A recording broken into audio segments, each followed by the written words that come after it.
So how do they do it? ProPublica has won 6 Pulitzer Prizes, 6, for complex investigations, and most recently has been leading the pack on the ongoing expose of the lavish gifts received by Supreme Court Justice Clarence Thomas. Born in 2008, it won its first Pulitzer Prize just 2 years later for chronicling the life and death decisions by a hospital's exhausted doctors when New Orleans was ravaged by Hurricane Katrina. A year later, it won the National Reporting Prize for exposing Wall Street maneuvers that contributed to the nation's economic meltdown. Other prizes stem from reporting on the failure of police departments to investigate rape, the ways federal tax laws favor the wealthy, and the heartbreaking family separation at the Mexican border, a wide range. In conducting its probes, ProPublica has partnered with the New York Times, the Daily News, and PBS. Now, to answer this mystery, we have the 2 leading lights of ProPublica, Paul Steiger, its founding editor, and Steve Engelberg, its editor-in-chief. Steiger, a Bronx native, is a former managing editor of the Wall Street Journal, and Engelberg, a native of the Boston area, is a former managing editor of the Oregonian and former investigations editor for the New York Times, where he spent 18 years. He's also the co-author of Germs, Biological Weapons in America's Secret War. They're going to be interviewed by David Edelman, a previous Silurian president. He's a former New York Times and CBS News foreign correspondent and the author of 5 books, most recently A Red Line in the Sand. He now writes for CNN Opinion and has a Substack page called Edelman Unleashed, which he hopes you'll all subscribe to. It's free. Okay, come on, Bob. So, I want to take us back to the distant past, around 2007, when Paul Steiger had just exited the Wall Street Journal after an elegiac tour as managing editor. A host of Pulitzers and other awards to his credit, decided that was not enough. He launched something called ProPublica. How, I wondered, could he ever top his Wall Street Journal accomplishments? Well, I don't wonder that any longer. He has, managing along the way to find a brilliant editor-in-chief, Stephen Engelberg, from Oregon, believe it or not, of all places. Indeed, without ProPublica, we would never have had Deadly Choices at Memorial, on the life and death after Hurricane Katrina, which won a Pulitzer Prize, and I remember judging it for the National Magazine Awards. There was never a choice about it deserving it. That was just one of a string of 5 Pulitzers across a host of subjects right across immigrants, rape, trauma, even collisions on the high seas. But now, especially without ProPublica, would we ever have known how lavishly one of our Supreme Court justices has been able to comport himself with the help of at least one very rich friend, which is what brings us together here today, to pull back the curtain just a crack and let us look into the inner workings of ProPublica and its masterful probes, especially today, of the rich, the famous, the powerful, and whatever you want to call them. So I would like to start off. Paul, why don't you start off, so we're going in chronological order. How did you decide that it would be, you could, in fact, lift so many curtains and take us behind the scenes as it was being done? First of all, I was due to retire from the Wall Street Journal, having hit age 65. My wife said, the first time I find you at home in sweatpants, it's not divorce, it's murder.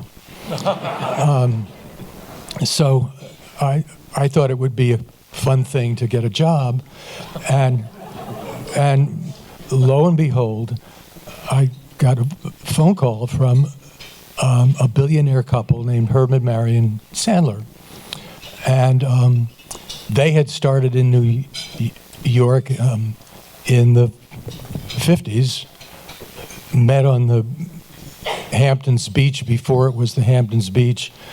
She, a graduate of Wellesley from an immigrant Jewish family in Massachusetts, where all the kids were brilliant and the parents were reasonably well-to-do, and she became one of 2 women on Wall Street, not a secretary. And she got together with Herb Sandler, who was a CCNY graduate with a scholarship to Columbia Law and had maybe $10 to his name, but no more. But she knew that if you had a savings and loan certificate in those days, not later, but in those days, it was the ticket to untold riches. So they got married. They drove out to Oakland, the famous "there's no there" of the author's comment, but there was a savings and loan operation with 3 stores, which they bought, and they became widely regarded, first of all, as joint CEOs, one of the few husband and wife joint CEOs and still in love with each other, of a New York Stock Exchange company. And a few decades later, in 2006, they sold it for $25 billion, and of which they still had 10%, and 10% of $25 billion, you can do the math, is not that bad. And they had decided to put it in a foundation and give just about all of it away.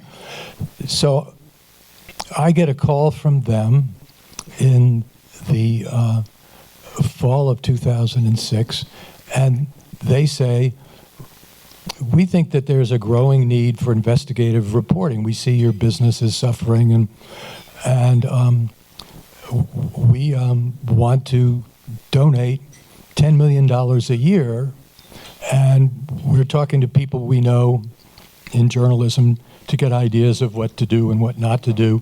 Would you be willing to talk to us?" And I'd known them for quite a few years, not close friends, but they were big deal executives, and I was the business editor of the LA Times and then the managing editor of the Wall Street Journal, so we had things to talk about. And I forget what we were charging for the Journal then, but I said, well, I'll charge you that much for my advice, $1.25 or whatever it was, and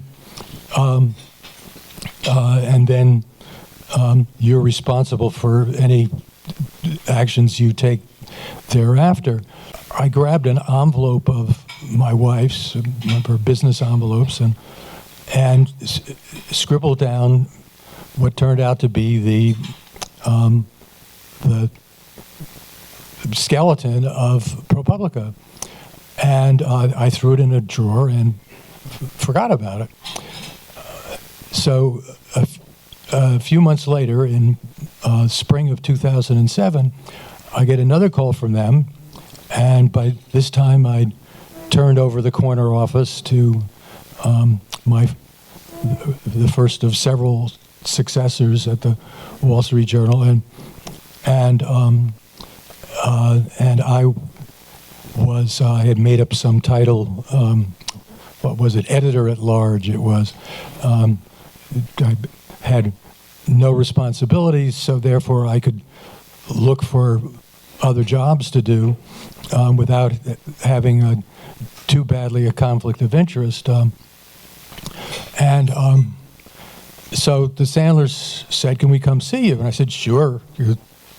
My calendar's open. Come see me."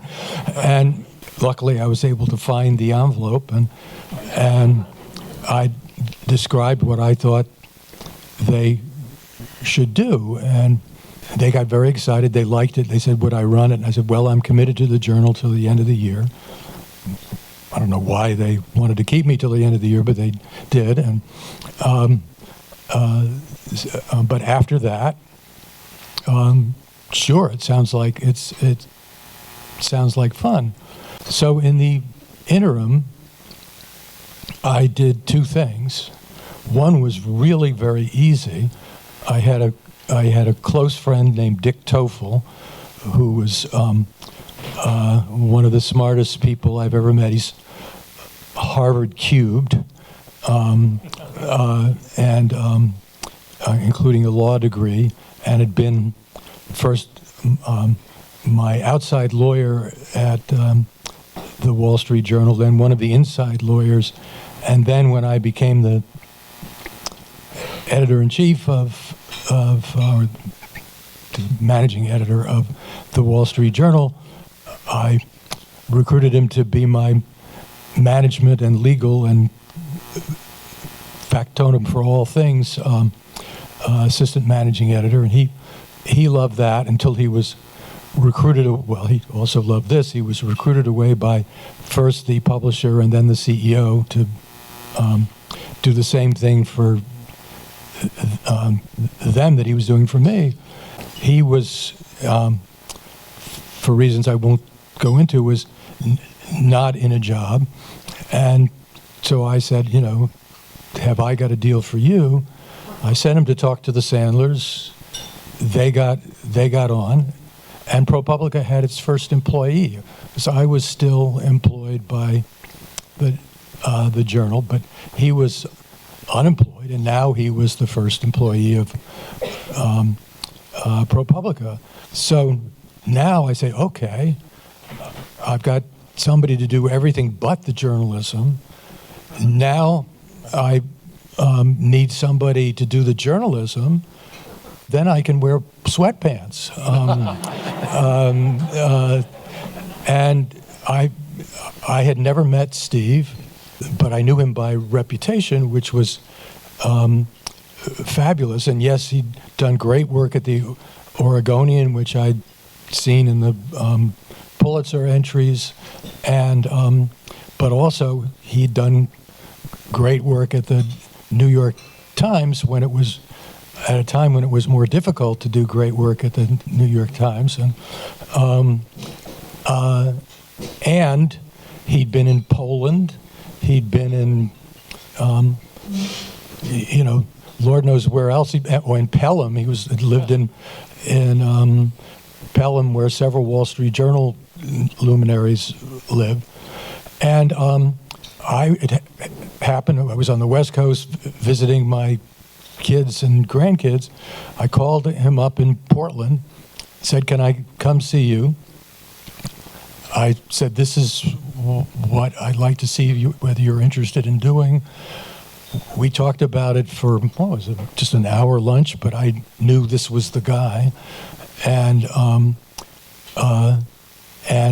said, "I know you got a great gig out here in Portland, and when it's not raining, the weather's good." And So, Steve, you were the first and only editor, right? Yeah. I turn this License on. work. Sure. Well, I was the first Okay. editor hired at ProPublica after Paul. Right. So you were the one who assembled the staff and so on, right? Very much staff. a joint project. So we had we had this little story in the New York Times that ProPublica was starting, and that resulted in roughly 1,100 resumes being forwarded to Dick Toffel, who, this being, you know, the old days, printed them all out, and they were in a huge box. And so the resumes were brought over to our offices at 55 Broadway, which we walked into on January 3rd, 2008, and Paul and I just began going through them. There was one point we went out to the West Coast, and we set up a hotel room and brought in about 24 people to interview. So very much, working together to pick reporters and some editors. What were you looking for exactly? Well, that's a great question.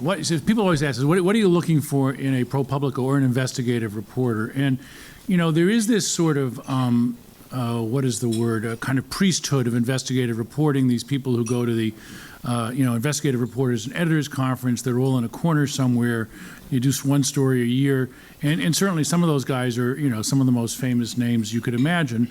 But we didn't just want to pick people who were of the priesthood. So what we were looking for is a variety of people in terms of career stages, people of different ages, different experiences.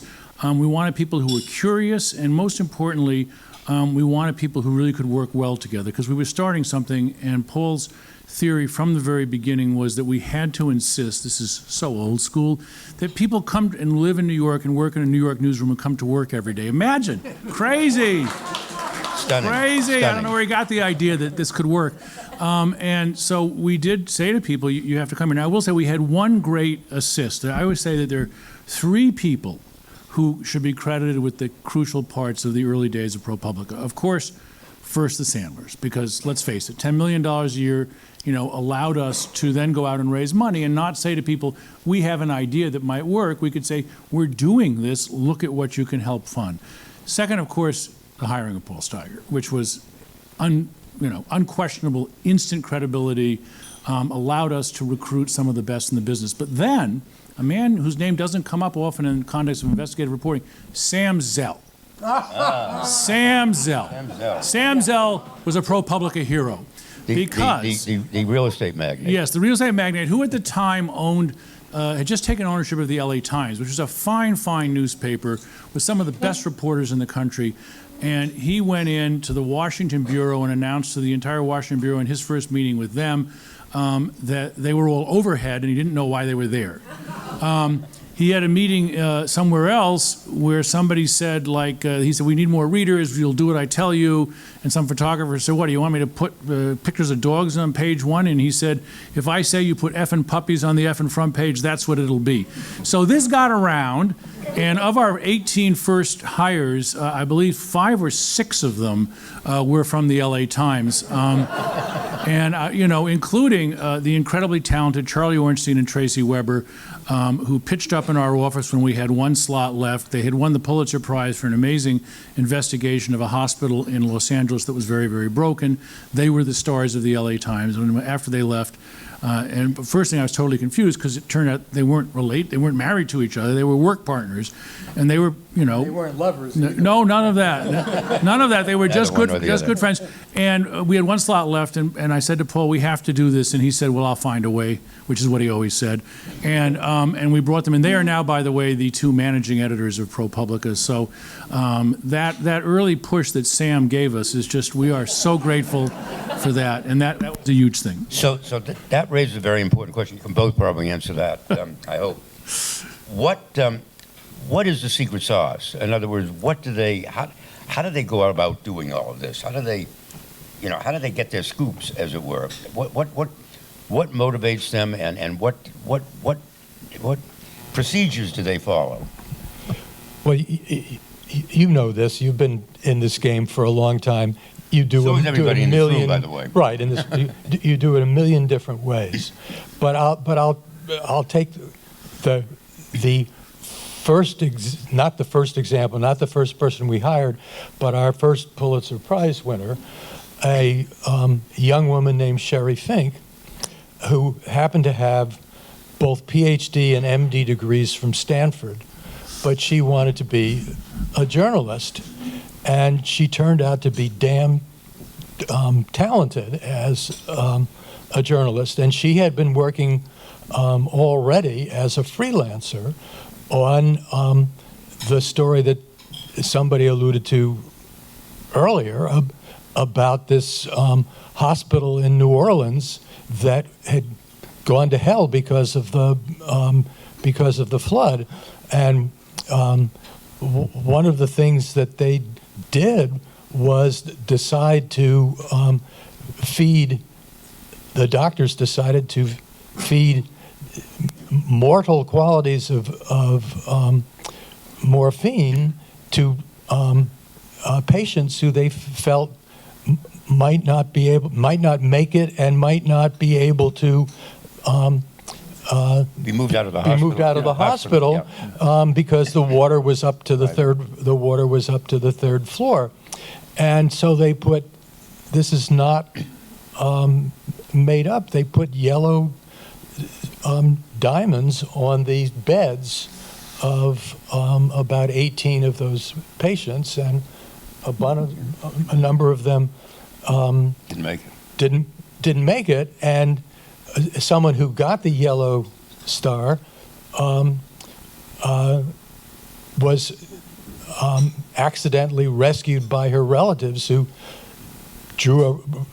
sent a rubber boat to the third floor window, and she was, by the time Sherry's story ran, she was playing with this woman was playing with her grandchildren. So this story, the New York Times decided to put on the cover of their magazine.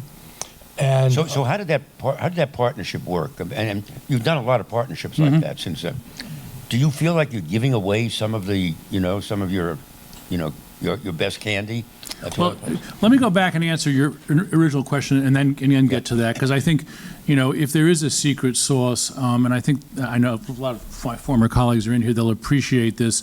Having worked at the Times for a number of years and then tried to do investigative reporting and editing at the Times, the philosophy of ProPublica was hire really curious, energetic people, send them in promising directions, and let them follow their instincts. The story should come from the bottom up, not the top down. My first theory was that by the time I have an idea for something to look into, it's about a year and a half too late, because everything I'm doing as an editor is reading other people's stuff. And what we want is original things like this Sherry Fink story. And then be patient.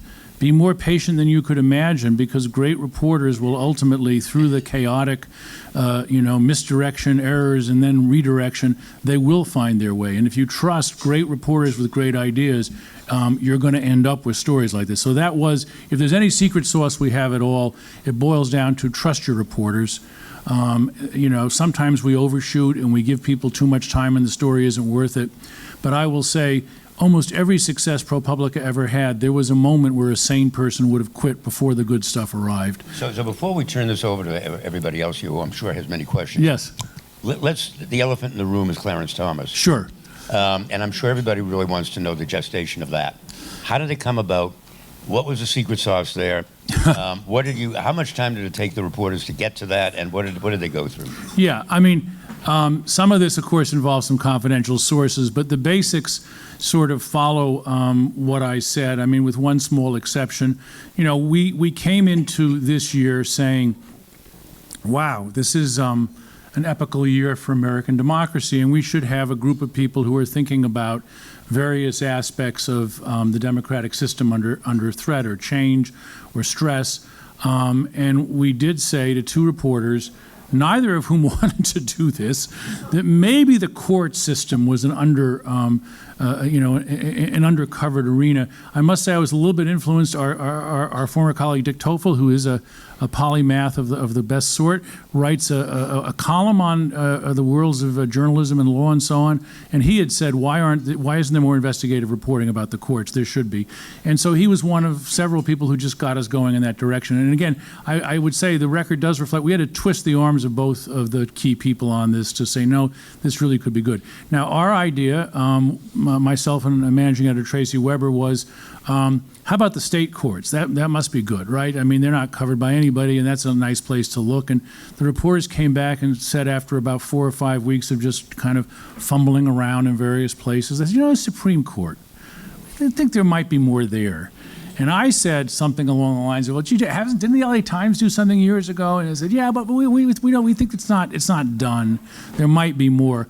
And this was one of those very, very unusual stories, because everything about investigative reporting is failure and frustration, and you knock on the door and you know it's the right person and they won't talk to you.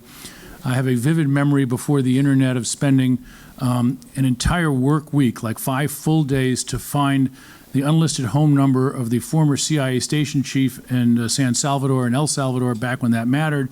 I got him on the phone. He said, my God, you're good. How did you find me? And I said, oh, it was so complicated. You can't imagine. He said, it's amazing. It's amazing. No reporter's ever found me. I said, well, I got a couple of questions. He said, I can't talk to you. Everything I know is classified. So that's what investigative reporting is, over and over and over again. And then suddenly something good happens and it sort of balances it all out. On the story about the Supreme Court, almost everything we tried and did worked. It's just, all the bad luck was balanced out by one story in which, you just, couldn't believe it. We did the very first story about Crow, and we were lucky to be able to search the internet in all kinds of creative ways. I will say this: there is an ability now through software to search for people's photos, and people put stuff on Facebook, and it's out there. And we found photos of Harlan Crow and all sorts of his friends all over the world. So that was a sort of great starting point. So we did the first story, and then one of the reporters did a television appearance, and he got a call afterward from somebody who said, Thomas, Crow bought his mother's house, in his hometown. and we all said, well, that's nuts. And the reporters got on a plane. It was Easter Sunday, so they got on a plane literally Monday morning at, like 8 in the morning, got to the courthouse by lunch, and had the records by dinner. And there it was, right? I mean, we had to do a lot more work to kind of figure it all out. But that story... Did you partner with anybody for that story? We did not. So when did you stop saying, well, maybe we need the heft of the Sunday magazine cover of the New York Times, and we now have the heft of ProPublica, and that's the way we're going to go from now on? Yeah, we've never made we've never made the decision to say we won't use partners, because I think sometimes partners are a great way to amplify the story. But I will say at this point in history, if you have a truly great story like that one of the sayings in our office is that our partner will be the internet. That we can put it out there, as, for example, somebody mentioned earlier with the migrants, when Ginger Thompson, former New York Times reporter, got the tape of this young child who was crying and separated from her mother, 4 years old. We didn't think we needed a partner. We felt like we could just put that on the internet and many, many people would pick it up. But sometimes it's a great way to amplify a story, particularly if there's a specific or local interest. If you're going to write about St. Louis, having the St. Louis paper is a really great thing. And from the very beginning, we realized that by not investing in production and distribution, we could save a lot of money for reporting. And we also found, for example, by partnering one day with the Washington Post and another day with the New York Times, that we would create a certain sense in both places that if they weren't sure they wanted our story, they could worry about reading it in the other paper, right? Because that's where we would go with it. I mean, our first story on page 1 of the New York Times happened when their affected bureau chief said, I can give you that story by Tuesday. Top editor at the New York Times at the time thought about that and said, well, if you give it to me on Tuesday, I will have read it in the Washington Post on Sunday. And so what we ended up doing was having that reporter contribute to the story. We even gave them the first byline. But it Typical New York Times. But it put us for the first time on the top of the front page of the New York Times. And once you're there, it's harder for people in Cleveland to say, who are you? We don't want to look at your story. Now, I would just like to pause for a moment here and underscore the importance of what Paul has said to the sort of entire narrative that follows it. I mean, when I had been started the investigations department at the Times and then left, been away 5 years, and when he brought me in and described this partnership idea, I said, so let me get this straight. You believe that papers of great standing, magazines, 60 Minutes, whatever, are going to accept highly, highly contentious, difficult stories, the most difficult stories imaginable, with the highest litigation risk from an outside group? And Paul said, yes, I do. And I said, I just can't believe it. And he said, you've been away for a crucial 5 years. Things have changed. And the economics of journalism today, which that would have been in 2008, are very different even than they were in 2002, 2003. And people now have a hunger for very high quality material that they can use to entice people to subscribe and to get page views and so on. And so that the appetite for this kind of a risk is very different. And he turned out to be completely right. I was utterly wrong. And this was really, really crucial to our early days when we had a web traffic on our site of, well, I always say 0, but it was really like about 30 people who were related to us. All related. So I go back to the Vietnam papers, the Engelberg papers Yes. days, Pentagon papers days, when the Times actually set up its own newsroom outside the Times newsroom at the New York Hilton to do that entire story, but they kept it in-house. It's just nobody else within that newsroom could know about it. So you essentially it was the same model, but a similar model, but 3 generations later. Yes. I think we should open this up now to questions from the floor. We have 29 minutes left. Exactly how does it work when Hello. the New York Times editor and say, we just learned that Clarence Thomas has a big trailer that he got from a man named Crow. Yeah. Will you help us in the investigation, or We have different models, Joe. Sometimes we would do that. I think it's probably more likely that we would be sort of further down the road, and we would say we're interested potentially in co-publishing this with you. We would want to have a pretty good idea that we're right. One interesting thing, by the way, that we all expected, and I have to say this speaks well of our profession. You know, we do call up newspaper and magazine editors and describe what we're working on. You have to, right? How are you going to have a partnership? And people say, well, how could that possibly work? You're telling people what your scoop is. We've been at this now for 15 years, and literally nobody in the journalism business has ever broken their word or stolen a story. So there is an honor, maybe not among thieves, but certainly among our colleagues. And it's really an amazing fact, because we've had not 90, you mentioned 90, that's several years out of date. I think we've had upwards of 200, 250 partners, all of which have worked out, without, anything untoward happening. So All in the United States.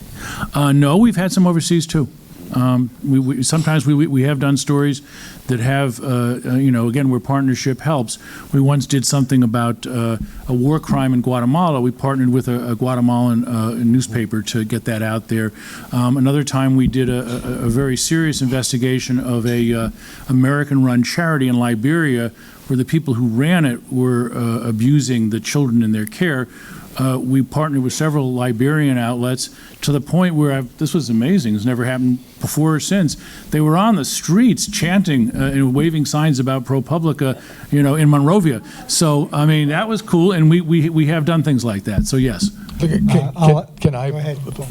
follow that? I mean, the flip side is that people now bring stuff to us. And one of the best example that I can think of, long after I retired, but the New York Daily News walked in. Why don't you describe Yeah, this? well, that was a fun story on a number of levels. So the New York Daily News had a data reporter who was looking into this rather crazy thing that dated back to when Times Square was Times Square, which is that the police had the right to take something that the police deemed a public nuisance and padlock it and throw the people out who lived there. So if you were in an apartment and there were complaints that you were, let's say, running drug deals from your apartment, the police were sort of the prosecutor, the defense, and the judge, and they would say, okay, you got to leave, you're gone, and they would evict people without any sort of due process of any kind. So this reporter had tracked down how often this went on. It turned out a lot of them were based on nonsense, and the news didn't really have a data department. They just had this one person, and she wanted to get advice on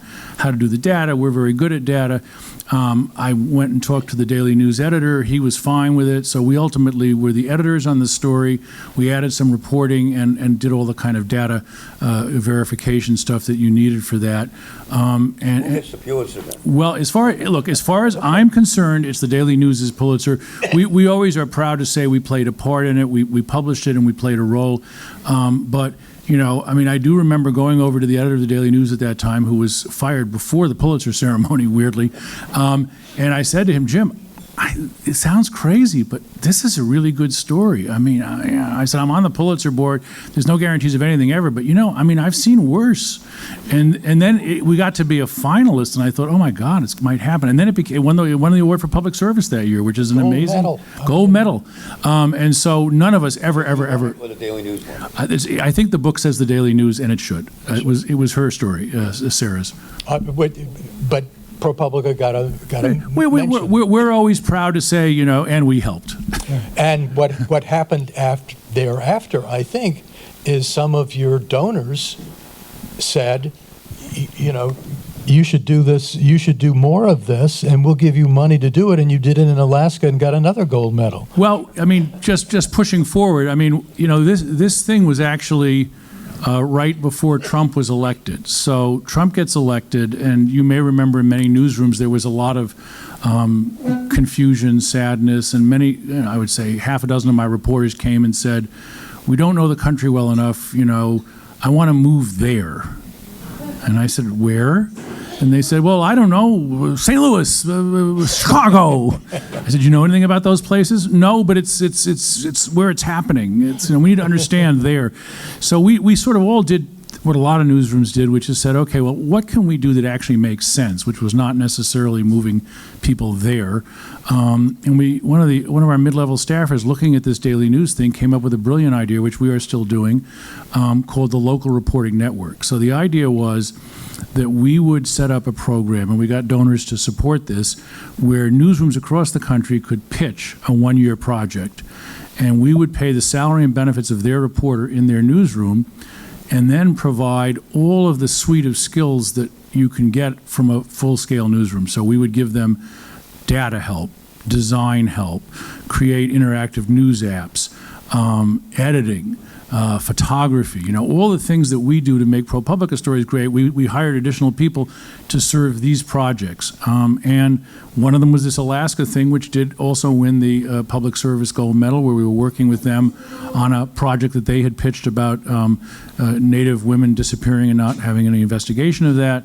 And again, that's another example. Just, the Pulitzer went to Alaska, and we said, bless you. What would you say your budget runs now? Is it beyond 10 million? I can tell you what our budget runs. Coming into the 2016 election, we were planning a 2017 budget of roughly $17 million. So we had expanded 70% from the Sandler days. After Trump was elected, things changed, and today's budget is roughly $41 million. Oh, my. So it all came from donations?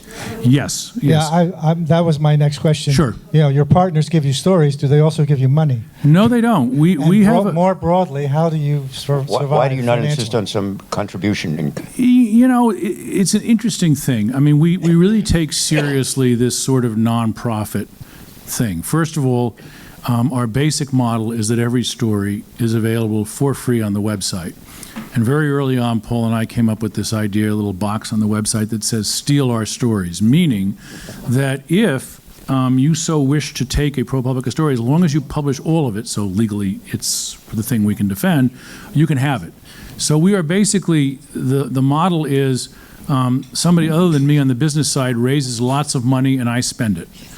I think my job is way better. You wouldn't go along with what The Guardian does, for instance, saying, or Wikipedia for that matter, saying, we exist because of your good graces, would you contribute? Oh, no, we're not against that at all. Okay. We are totally in favor of saying to people, if you feel moved by it, you should send us money. And we have upwards of 38,000 donors, and about roughly 20% of that 40 million now is coming from what we call small donors, which is $100 and less. So no, we think Wikipedia has a good idea, and I'd like to do even better than we do with that. I think it's a great way to get support. 40,000 people sending you less than $100 a year. It's not quite that. It's probably about 37,000. But I mean, I would say the vast majority of that 38,000 donors is small donors, and then we do have a board and some sort of quite what do they call it? High net worth individuals. I think the Sandler Foundation is still, if not the biggest donor, certainly one of the biggest donors, like $1 million a year instead of 10 million. And there are lots of big donors, but Steve's absolutely right. The number of small donors, and Herb Sandler used to say, don't mess with the small donors. It won't be worth it. Sounds like what Trump would say, right? Well, Actually, Trump does very well with small donors, actually. Yeah, he does. Here's a right. question. Sure. Yes, hi. I'd like to turn the conversation over for a moment to Viktor Orban. Sure. Okay, everybody here knows about him. He turned a democracy into an autocracy in less than 10 years. And one of the main reasons he did that, he was able to do that, was by gaining control of the media. Yes. And he didn't do it by force. There was no violence. There was no open intimidation. It was investment by his cronies in media companies, and he now has 100% control of the mainstream media. And that is, if you speak to people in Hungary, as I've been fortunate enough to do, they feel is their main reason he's able to control how he manipulates the message. Do you feel here in the States that you're seeing anything like this, or is there a potential for something like this? I mean, there's always potential for something, but I think the Orban model doesn't work, certainly built on ProPublica's, because ProPublica is getting a lot of small donations, getting more and more small donations all the time, plus a certain amount of big donations. But from the very first day, and the Sandlers embraced this, we said that the editors would have control over who is hired, what they cover, and what is printed. And donors could have story ideas, but the story ideas could only go to one of the top two editors, and they had the right to turn it down. Herb Sandler at one point had suggested more than 40 story ideas. We did one. It was a good one.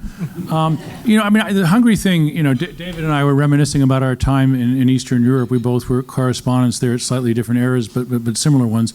I mean, I think Hungary is a little bit sui generis, although Poland is quite similar in its current situation. State television is a big deal there. There was independent media that Orban, has also compromised.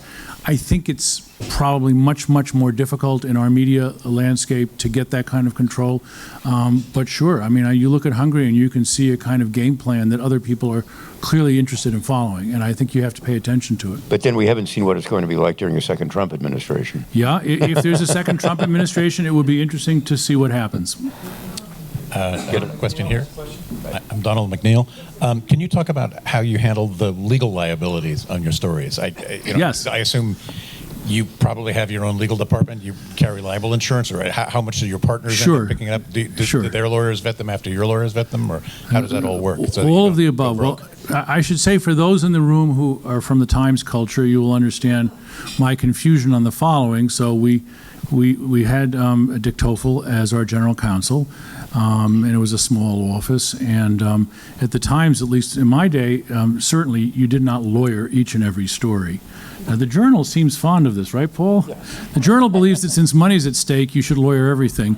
And so I remember I was editing one of my first stories, and it was a very minor sort of thing, and I didn't show it to Dick, and he said, "What are you doing?" And I said, "Well, I'm going to send it to the World." And he said, "Well, I haven't read it yet." And I said, "But there's no," and he said, no, everything is lawyered. So number one, we have now two full-time lawyers, and one of them reads each and every story for potential libel problems.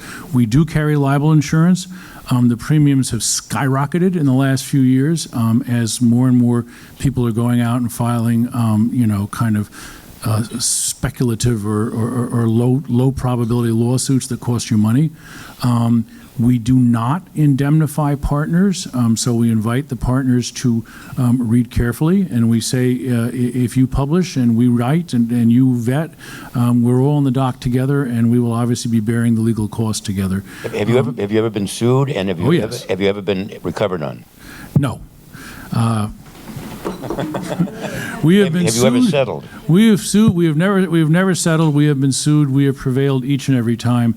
But the expense of some of this is not trivial. It's 6 figures beyond our insurance cover.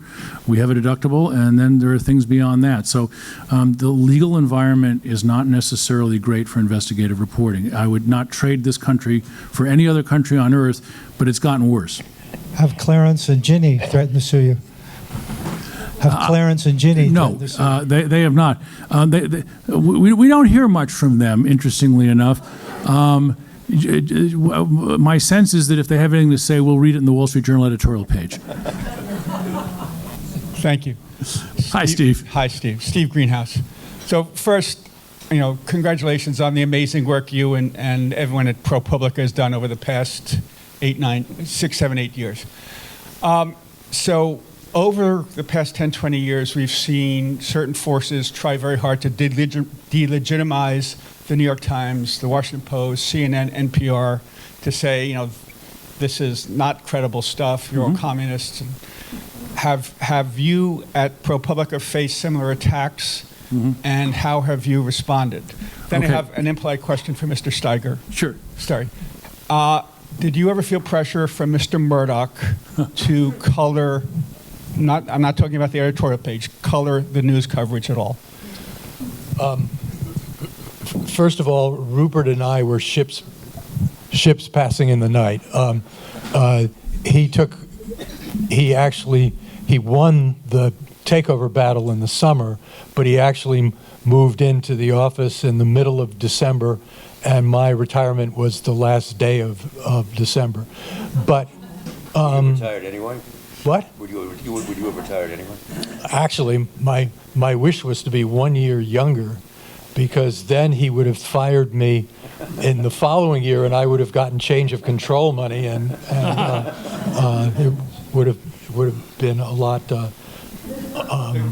easier. But the answer is no, and I've heard nothing about his intervening in stories, except maybe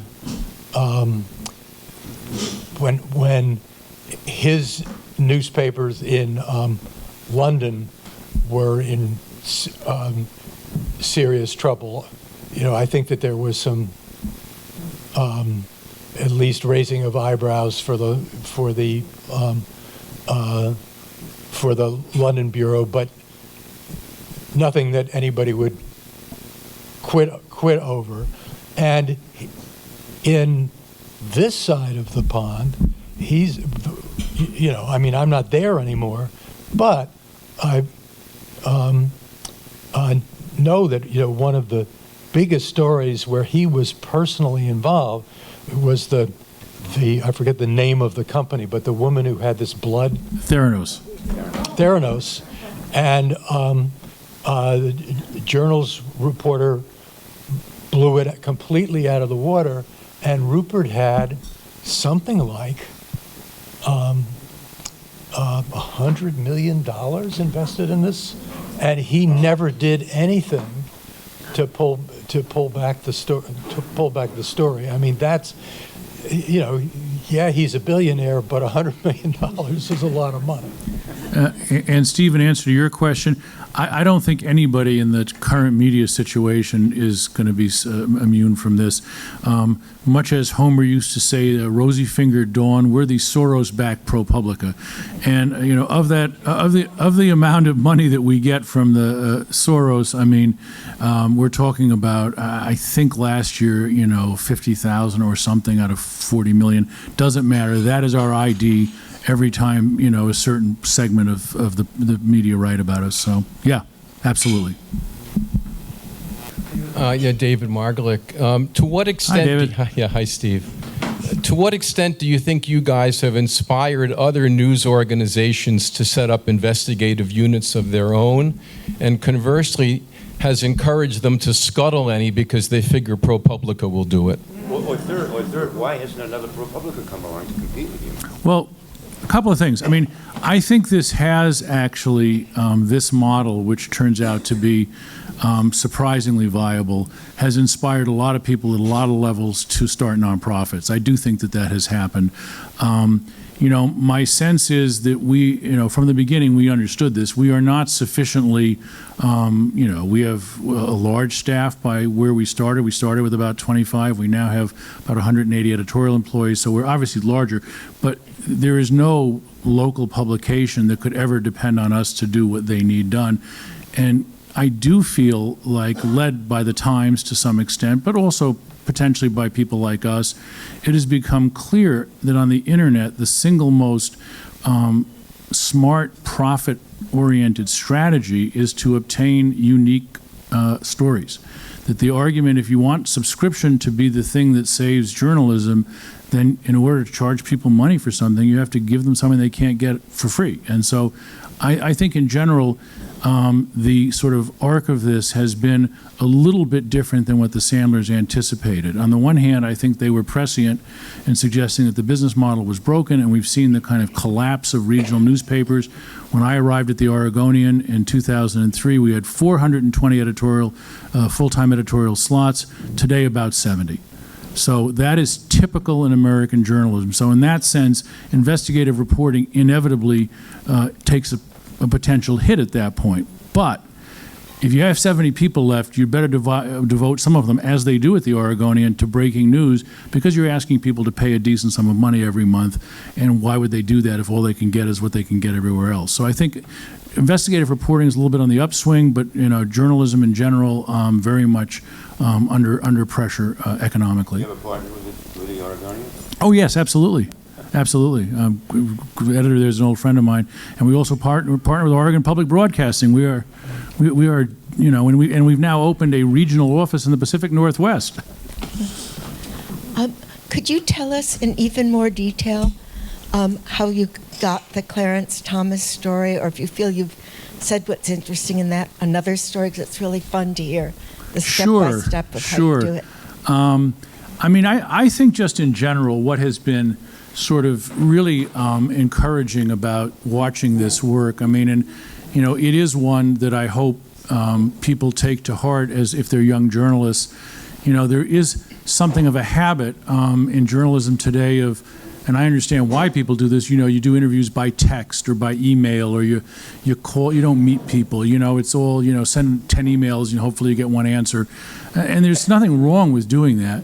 But what these guys have done is, in every one of these occasions, and we do have more coming, so you'll see some more.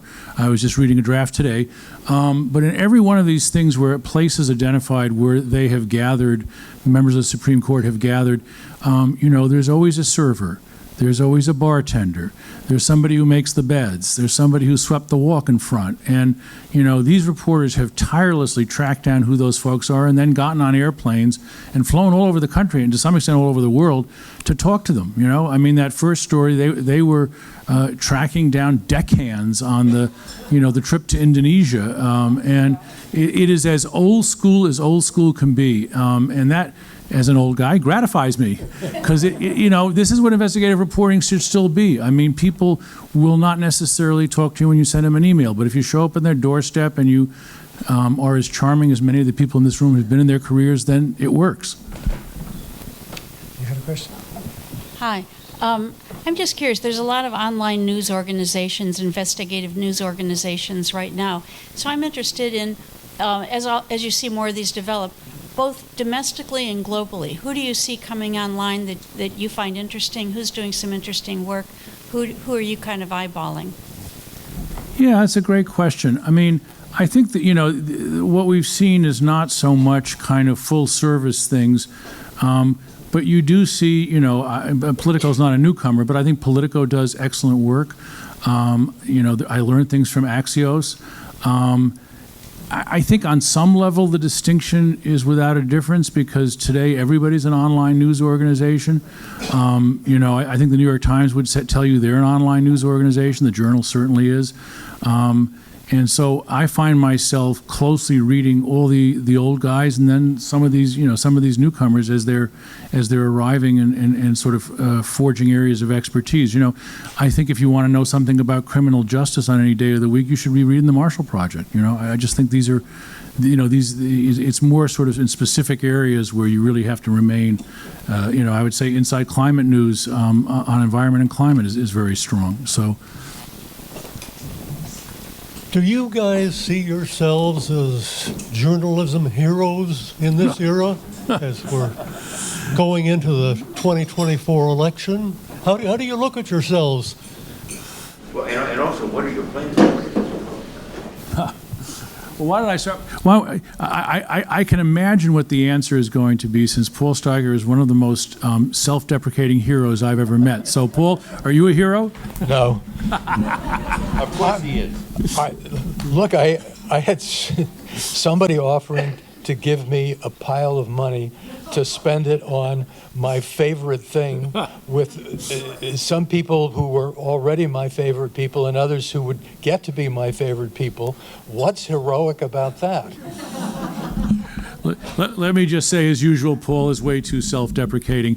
I do remember a moment which did become our second Pulitzer Prize. We were writing about a hedge fund called Magnetar, and it was about a guy who had made $1.6 billion in profit by essentially betting against, sort of taking the under on the housing crisis. He created a bunch of financial instruments that allowed him to profit when housing collapsed. And in fact, some of the instruments he created were essentially designed to collapse. And we had only unnamed sources, and we had a former Wall Street Journal editor, a reporter, I think, turned crisis PR guy with an on-the-record flat denial. And Mr. Non-Hero said, "Go with it," and it was right. So he is a hero. But look, we can't really see ourselves as heroes. I think what we have to do is continue, and maybe this is just because I'm old school. I think we have to continue to play the role in the democracy that the founders and people expect us to play, which is to be very clearly nonpartisan. We have the ability now to show our work in ways that didn't exist before. I think one of the things that I try to go back to Steve's question about, when people say you're partisan, we can show you the documents. We can show you the photos. If you look at the Thomas stuff, we really try to bring what we call the receipts, And so let's not argue about what happened. Let's just look at what the evidence is. And I think, it's not a matter of heroism, but it is a matter of being professionals. This is a moment where we need to be professionals. Do you have a game plan for 2024? I could tell you, but I'd have to shoot you. No, here's the thing. I am a great believer in trying to plan those things you can plan. So we are having some conversations about what are the unique ProPublica lanes for 2024. We were going to add something, because the whole idea of ProPublica was we don't want to do a better story by 10% than what other people are going to do anyway. We want to find a lane that hopefully is different and adds something to what our very fine colleagues are doing. And, I do think, somewhere, in the execution of voting, for example, is an area that we want to be paying attention. There are, all kinds of new laws on this. Texas has had a propensity to, take neighborhoods where there were 100 boxes and put one up. So we want to sort of keep an eye on that sort of thing. I think money is a big thing for an organization like ours to cover. It's harder and harder and harder to track it. My email's on the internet. If anybody has any brilliant ideas for covering 2024, feel free to send me them. But my basic philosophy at the end, David, is going to be send really bright people in promising directions, and they'll tell me what we're supposed to be doing. Do you get... Sure, why not? Do you get and follow tips from your readers? Oh, yes, we do. We just went through a strategic planning exercise, and we do now have offices. We no longer just in the New York newsroom, so we have an office in the Midwest. We have reporters in Minnesota and Missouri and so on. We have an office in the South in Atlanta, Phoenix, now the Pacific Northwest. So my dream at some point is that when somebody in any state in America says, "My God, that's outrageous," I need to call somebody. The hope would be they might call us, and they are doing that. Some of them, of course, as we all know, are completely crazy. A number of people write us about being under surveillance. Probably most of them, aren't. But on the Thomas story, we have gotten multiple tips. I mentioned the mother's house. Subsequent to that, we learned about the sort of adopted child having the school paid for. That came from a teacher in the school.